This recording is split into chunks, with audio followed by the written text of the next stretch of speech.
Bonjour, my name is David DeVere. I'm a wine and spirits educator and world traveler. You're watching Savvy Nomad TV. This is the O to V edition, and today we are going to taste whiskeys number 7 and 8 from the 24 days of Scotch box that we picked up at Costco over the holidays. I hope you're enjoying this series. Now, the book creates a confusion, and I want to create a little bit of clarity for you. The book talks about 2 different types of whiskey, and there are actually more than that. There's malt whiskey and there's grain whiskey. Well, what's the difference?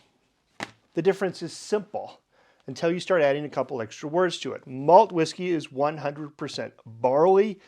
Grain whiskey is at least 50% barley, and then it could be corn or wheat or whatever added into it to finish out the whiskey in the distillate. But then they add the word single or they add the word blended in the front of those words, malt whiskey or grain whiskey. What's the difference?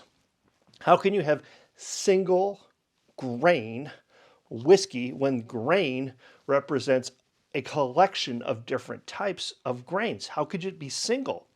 Well, that's because the word single refers to the distillery. Okay? So the distillery is what is single. One distillery. Malt meaning 100% barley. Scotch whiskey. Single meaning one distillery. Grain meaning multiple different types of grain, 50% of which has to be barley. And then Scotch whiskey. Those are what is in this kit.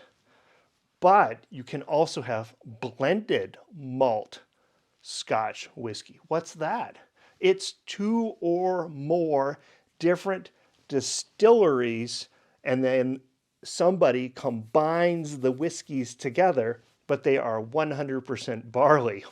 You can also have blended grain whiskey, which is now 50% barley, 50% something else, multiple distilleries put together and made into a single product. Surprisingly, that blended Scotch whiskey accounts for about 90% of the market. Single malt whiskey, which is, again, one distillery, 100% barley, is only 10% of the market. Some of those big blended brands are things like Johnny Walker, Grant's, J&B, Dewards. Those are all Scotches, but they're blended, and there's multiple distilleries feeding this machine that is producing kind of a consistent product. That's what they're trying to do.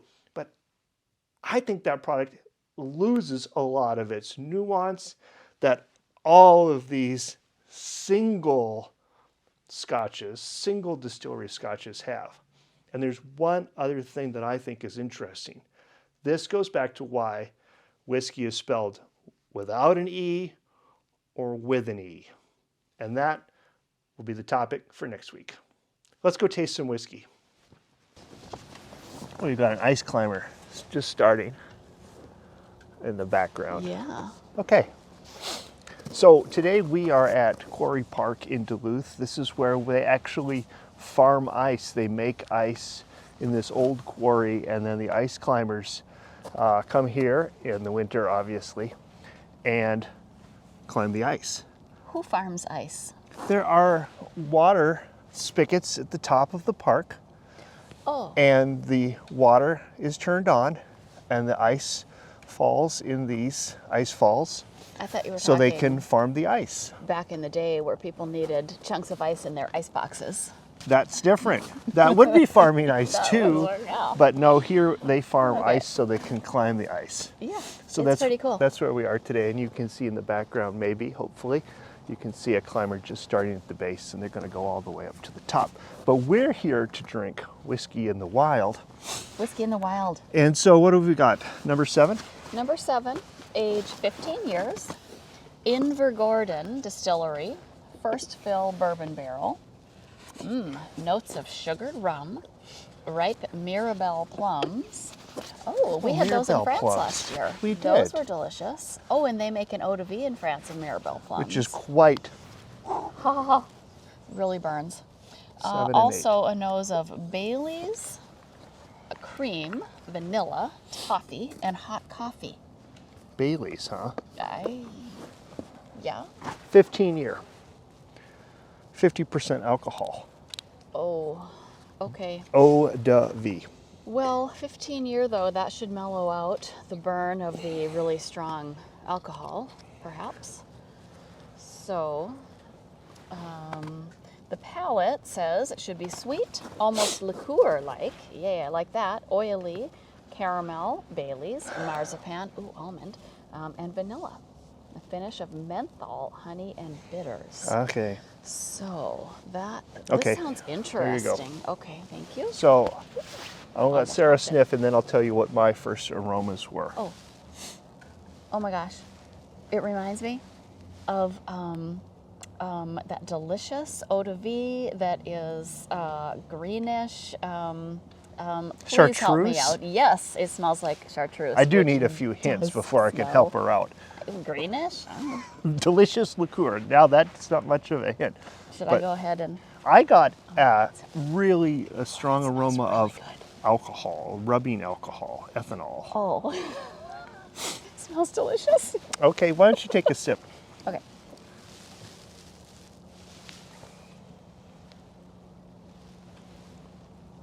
Ooh, I mean, I get some toffee, big body. some caramel, and definitely an alcohol on the nose. It's about 30 some degrees out here this morning. Really nice body. Like they said, oily. And you know what? Now that it's been down for a little bit, the aftertaste of bitter, yeah, it's bitter. It's medicinal in a good way. That tastes so much better than it smelled. I thought it smelled good too, so I don't know. That's delicious. Okay, I thought very herby. I gotta get the water like bottle. chartreuse. Oh, I didn't know that was in there. Oh God, he's standing on the very thin ice ledge. We are in a... Everything's fine. It's just an ice ledge that is high over not water. I'm not sure. The water must have drained out and left the ice frozen a foot above the ground.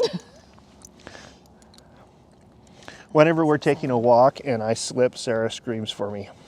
Yeah, because, you know, slipping is scary. Falling through ice is scary.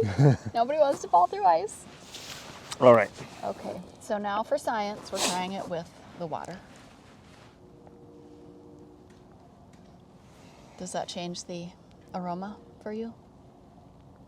Not much. Maybe a little more orchard fruit, like maybe a little bit of peach. Well, maybe that's the Mirabelle plum. Yeah, sure. I could go with that. It does smell more fruity, Yeah. I think.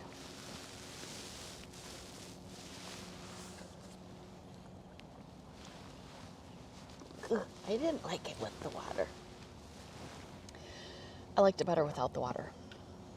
And how old is this? 15. No, it's... Yeah, number 7, 15 years. So again, the old one without the water is more expressive, and the young Yeah. ones with the water In are a little bit better. previously, yeah. So we'll see if that's true Okay. today too with number 8. So number 8 is here. I liked that number 7. I did liked too. that chartreuse aspect. Honestly, I've been enjoying all of these. Yeah. I think they're pretty good. Yeah, I think so too. I definitely prefer the more aged ones, which I suppose is no surprise because that probably means they would be more expensive. Certainly they would be. Okay, Quite a bit more. right. So, you know, I like good things. So number 8, this one is 5 years. Did it spill? No. Whew, or otherwise I would have had to scream. This is from the... Did you almost scream? I almost screamed. This is from the Tormore Distillery. Nutty barley, juicy pear with a whisper of tropical fruit zestiness on the nose. Are you getting any of that? Yeah. I think, I don't want to say again, I'll let you smell it first. But I think this one is going to be smoky. Oh no. I got oakiness actually. Now, this is the Here. barrel It does is say 180 to 2. it does say the palate It's is malted interesting milk that number 7 was a biscuit. first fill bourbon barrel. So, but I definitely got a woody, oaky, or even corky aroma from the whiskey. We'll see. Ha. Not smoky at all. It's oaky though. Oaky, not smoky, thankfully for Oaky. me. Malted milk biscuit on the palate. Yeah, malted. Fried dough. It's thick. White pepper and sawdust. It's thick. I'm not getting the sawdust, but maybe that's the oak. Maybe by sawdust they could mean oak. Yeah, I think so. Finish: lemon, salted caramel, and a hint of heather. What's your bag? Thank Or you what's for your book? warning me on that. So, I'd say that one was pretty mild. It didn't have quite as many aromas, but It's actually felt Pretty good. It felt pretty big in the mouth. The body felt big. I felt like not as big as the 15-year. And the cask strength, or what's the alcohol percentage? 46. 46. The other was 50. Yeah. Okay, I here's like the how aroma they with the have, water. You know, like your wine tasting book. I like how they have the color dots. The and range, yeah, the where color you can range. put the notes and your rating. That's pretty neat. I can smell pear now This that is you put the from water in. Speyside, and it's a malt whiskey. And then the previous one was from the Highlands, and it's a grain whiskey, according to this. Now, the British, of course, are talking about whether they're blending their grains or single grain when they say malt or whiskey.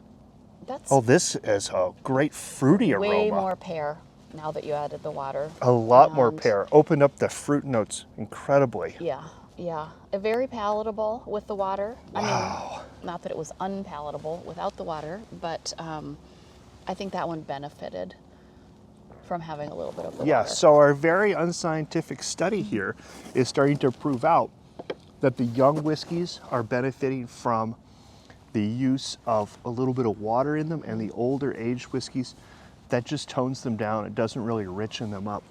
They're nice and saturated They're already, in their age. Yep, exactly. The young ones Yeah. are a little bit closed, if we were talking in wine parlance. Oh, that makes sense. Yep. Yeah. All good. right. That was good. Okay, so we're going to take you around Quarry Park now, show you a little bit around here, and I hope you've enjoyed this episode. If you have, please give us a thumbs up. If you're new here, please consider subscribing. And until next week, I say à tout à l'heure and cheers. Cheers.